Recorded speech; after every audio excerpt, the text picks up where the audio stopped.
De la société civile, chers invités, mesdames et messieurs. Donc, au nom du ministre de l'économie, du plan et de la coopération, je voudrais exprimer tout le plaisir qui m'anime de participer à cette importante réunion de lancement du processus d'élaboration du rapport de contribution de la société civile à l'examen national volontaire au prochain forum politique de haut niveau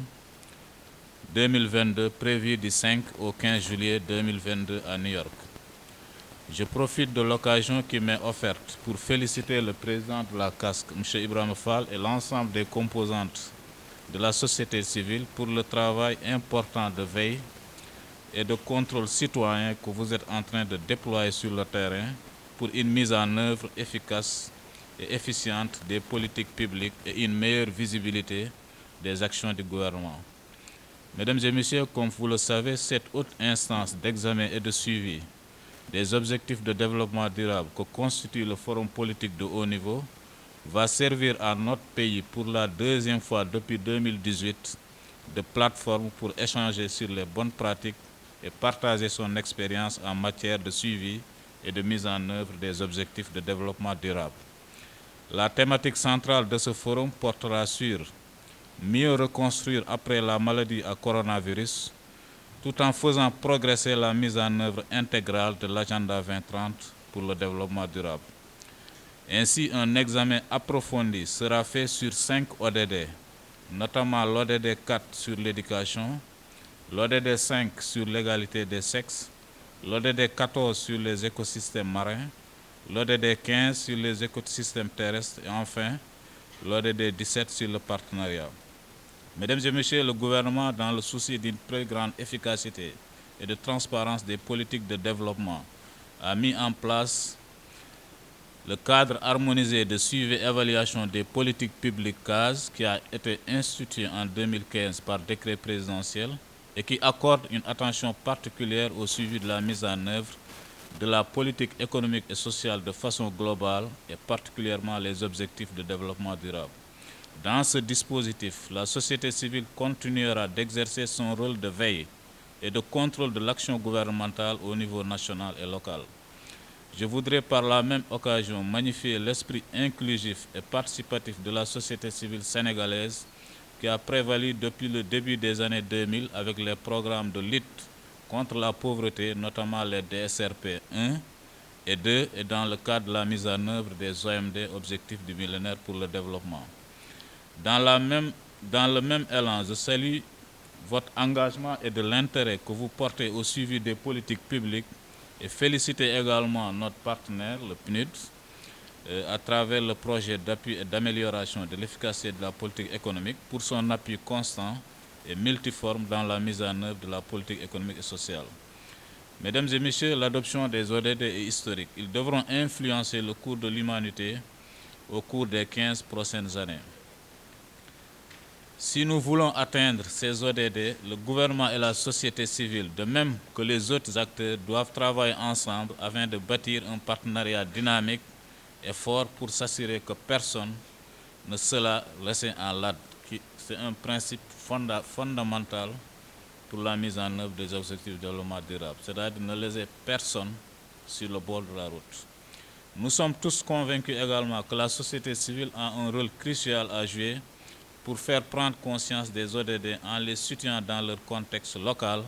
et en poussant les dirigeants à la responsabilisation.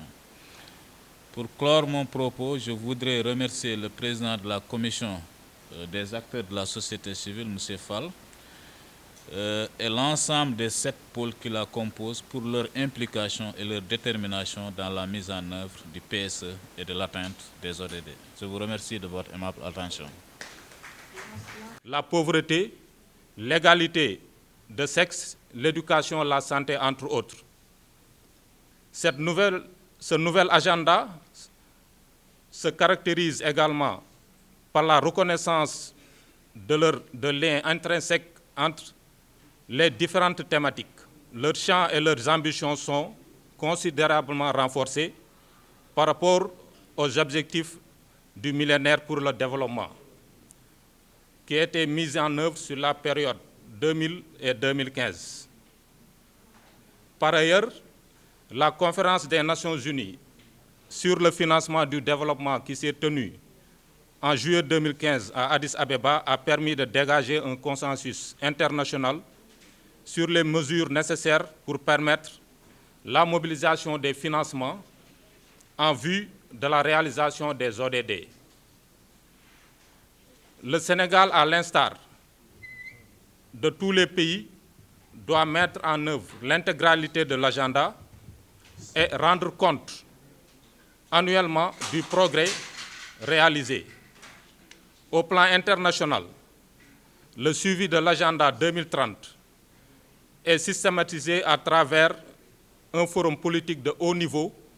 sur le développement durable qui se réunit annuellement tous les 4 ans au niveau des Nations Unies. Et depuis 2014, à la suite des multiples leçons apprises de l'évaluation des politiques et programmes nationaux, le PSE, Plan Sénégal émergent, a été adopté et la première phase quinquennale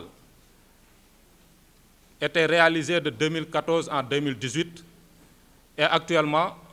le PAP 2A, qui est le plan d'action prioritaire ajusté, accéléré, qui est en cours. C'est ainsi le cadre de référence de la politique économique qui reflète les aspirations de bien-être, de la prospérité des populations sénégalaises et est décliné en 3 axes. L'axe porteur de croissance, capital humain, et l'axe 3, gouvernance, institutions, paix et sécurité. Il convient également de rappeler que la problématique des ODD ne relève exclusivement pas seulement des gouvernements. Ainsi, la tenue de cette rencontre s'inscrit dans une démarche inclusive et participative qui sera poursuivie tout au long du processus de mise en œuvre des ODD. Et à cet effet, les organisations de la société civile ont un rôle important à jouer dans l'encouragement des gouvernements nationaux à formuler de bonnes politiques et veiller à leur intégration dans les stratégies nationales sectorielles de développement, ainsi que la territorialisation des politiques, tout comme des ODD. En effet, le rapport d'évaluation des Nations Unies réalisé en 2020 dresse le profil des réformes politiques pro-ODD mises en œuvre par les États membres de la CEDEAO. Et dans ce rapport, il estime que les réformes politiques entreprises dans les pays de la CEDEAO au cours des 5 dernières années ont porté majoritairement sur le renforcement de la paix, la justice et les institutions, que sont l'ODD 16, l'offre d'emploi décent et le renforcement de la croissance économique, qui sont l'ODD 8, et le renforcement du partenariat ODD 17. Et dans une moindre mesure aussi, l'amélioration de la santé et le bien-être des populations. Les 10 dernières années de mise en œuvre des ODD doivent être consacrées à la consolidation et au renforcement de ces réformes, afin d'assurer la durabilité des résultats y afférents. En revanche, très peu de réformes politiques ont été entreprises en matière de promotion de modes de consommation et de production durable. La conservation aussi et l'exploitation durable des ressources océaniques et marines. À ce niveau aussi, il y a beaucoup d'insuffisances qui ont été constatées. Cependant aussi, les réformes en matière de lutte et d'adaptation aux effets des changements climatiques, de réduction des inégalités, d'accessibilité physique et au coût à l'énergie aussi, ainsi que l'accès à l'eau potable et aux infrastructures d'assainissement et d'éradication de la pauvreté. Aussi, certaines limites ont été notés par les organisations de la société civile dans la mise en œuvre de ces 10 ODD. Il est noté aussi dans ce même rapport qu'une tendance à la prédominance sous-régionale des réformes au cours des 5 dernières années en faveur des objectifs 8, 16 et 17 est reflétée dans la quasi-totalité des pays de la CEDEAO. Cette tendance pourrait s'expliquer par la généralisation dans la sous-région de lutte contre la mauvaise gouvernance, par le renforcement des institutions de bonne gouvernance et la lutte contre l'insécurité et l'extrême violence, sans oublier la course vers la transformation structurelle des économies par une croissance inclusive et le renforcement de la mobilisation des ressources domestiques pour le financement de la mise en œuvre des politiques publiques comme principale leçon tirée de la mise en œuvre des OMD. Les efforts en matière de réforme aussi, de politique pour faire face aux défis d'instabilité politique, de restauration de la paix et d'insécurité dans le Sahel ont eu aussi des effets sur la mise en œuvre de ces ODD dans les pays de la CEDEAO. Les acteurs de la société civile se sont ainsi engagés aux côtés du gouvernement pour la consolidation des acquis démocratiques, la stabilité sociale et le renforcement du partenariat pour parvenir à des consensus forts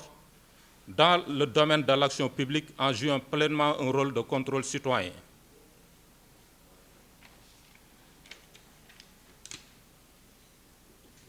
C'est dans cette perspective aussi que la Commission nationale des acteurs de la société civile s'est engagée dans ce processus de formulation de ce rapport, afin de donner une œil critique à l'état de mise en œuvre de ces ODD au Sénégal. Et ce rapport aussi qui sera intégré dans le rapport national volontaire que le gouvernement du Sénégal va présenter lors du forum de haut niveau qui se tiendra au mois de juillet à New York, contribuera à l'amélioration des mécanismes et principes de bonne gouvernance dans le cadre de la mise en œuvre des politiques économiques et sociales au Sénégal. Et nous profitons de cette occasion pour lancer un appel à l'ensemble des acteurs de la société civile du Sénégal à fédérer leurs forces pour donner un point de vue critique dans la mise en œuvre de ces ODD au Sénégal. Et ce processus aussi reste ouvert à l'ensemble des acteurs afin de mieux prendre en compte toutes les préoccupations des populations concernant le suivi et évaluation de la politique économique et sociale. Pour rappel, il faut aussi noter que cette commission est inscrite dans la structure institutionnelle de suivi et évaluation de la politique économique et sociale du Sénégal. Et c'est à ce titre aussi qu'elle porte ce processus. Je ne saurais terminer sans remercier le ministère de l'Économie, des Finances, du Plan et de la Coopération, la DGPPE, la Direction générale de la planification des politiques économiques, mais aussi le partenaire financier, le PNUD, par l'entremise du projet d'appui à l'amélioration de l'efficacité de la politique économique, qui a soutenu ce processus afin que la société civile puisse jouer considérablement ce rôle de partie prenante dans ce dispositif de la revue nationale volontaire de 2022. Je vous remercie de votre aimable attention.